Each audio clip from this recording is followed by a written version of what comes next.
வணக்கம். உங்களுடைய பணம், சேமிப்பு, கடன் இது எல்லாத்தையும் பாதிக்க போற 3 முக்கியமான அறிவிப்புகள் தமிழ்நாட்டுல வெளியாயிருக்கு.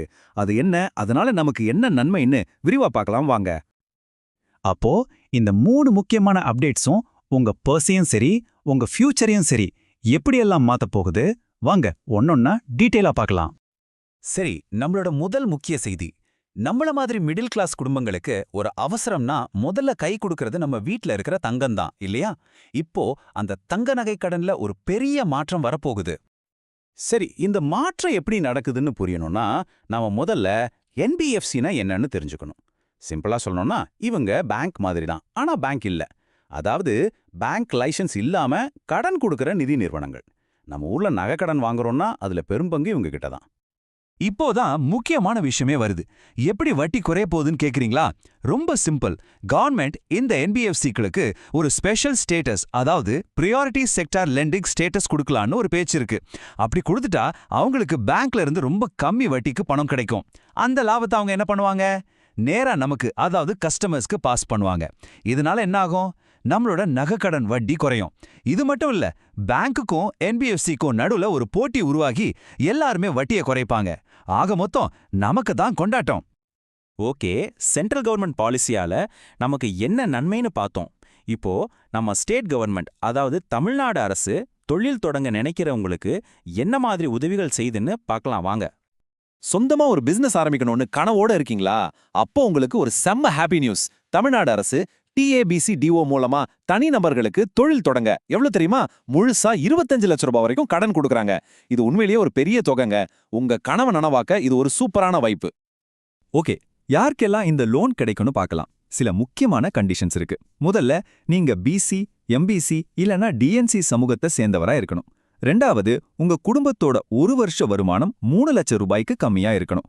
உங்க வயசு 18ல இருந்து 60க்குள்ள இருக்கணும். கடைசியா, ஒரு குடும்பத்துக்கு ஒருத்தருக்கு தான் இந்த லோன் கிடைக்கும். அப்ளை பண்ணலான்னு முடிவு பண்ணிட்டீங்களா? சூப்பர்.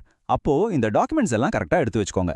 உங்க community certificate, income certificate, ration card இதெல்லாம் ஒரு பக்கம். ஆனா இது எல்லாத்தையும் விட ரொம்ப முக்கியமானது உங்க பிசினஸ் ஐடியா பத்தின ஒரு தெளிவான டீடைல்டான ப்ராஜெக்ட் ரிப்போர்ட். அதுதான் உங்க லோனுக்கு அஸ்திவாரமே. சரி, அடுத்ததா நாம பார்க்க போறது ஒரு தேர்தல் களம்னே சொல்லலாம். இங்க ஆயுதம் என்ன தெரியுமா? பணம். டார்கெட் யாரு? பெண் வாக்காளர்கள். ஆமாங்க, பெண்களோட ஓட்டுகளை வாங்க கட்சிகளுக்குள்ள ஒரு பெரிய போட்டியா நடந்துட்டு இருக்கு. ஏன் இந்த போட்டி இவ்ளோ தீவிரமா இருக்குன்னு கேக்குறீங்களா? காரணம் ரொம்ப சிம்பிள். தமிழ்நாட்டுல இருக்கிற மொத்த ஓட்டர்ஸ்ல கிட்டத்தட்ட சரி பாதி, அதாவது 50% பெண்கள் தான். இதனால யார் ஜெயிக்கணும், யார் தோக்கணும்னு முடிவு பண்ற சக்தியே அவங்க கையில தான் இருக்கு. இது அரசியல் கட்சிகள் ரொம்ப நல்லாவே புரிஞ்சு வச்சிருக்காங்க.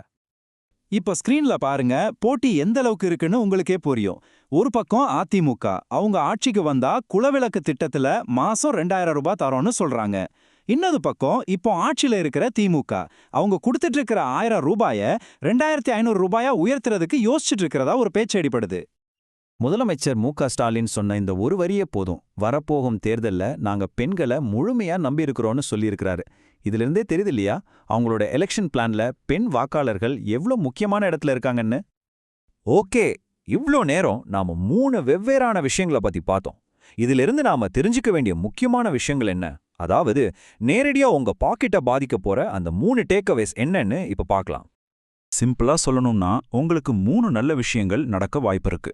1, நீங்க வைக்கிற நகைக்கடனோட வட்டி சீக்கிரமே குறையலாம். 2, நீங்க புதுசா பிசினஸ் ஆரம்பிக்கணும்னு நினைச்சா 25 லட்சம் ரூபா வரைக்கும் கவர்மெண்ட் லோன் கிடைக்கலாம். 3, எலெக்ஷன் டைம்ல மாசம் ஒரு நல்ல தொகை உங்க வீட்டுக்கு வர்றதுக்கான வாக்குறுதிகள் கொடுக்கப்பட்டிருக்கு.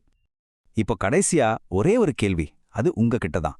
இந்த கொள்கை மாற்றங்களும் சரி, இந்த அரசியல் வாக்குறுதிகளும் சரி, உங்க குடும்பத்தோட ஃபைனான்ஷியல் பிளானிங்கை எப்படி மாத்தப் போகுதுன்னு நீங்க நினைக்கிறீங்க? கொஞ்சம் யோசிச்சு பாருங்க. அடுத்த முறை இன்னொரு முக்கியமான தகவலோட உங்களை சந்திக்கிறேன். நன்றி.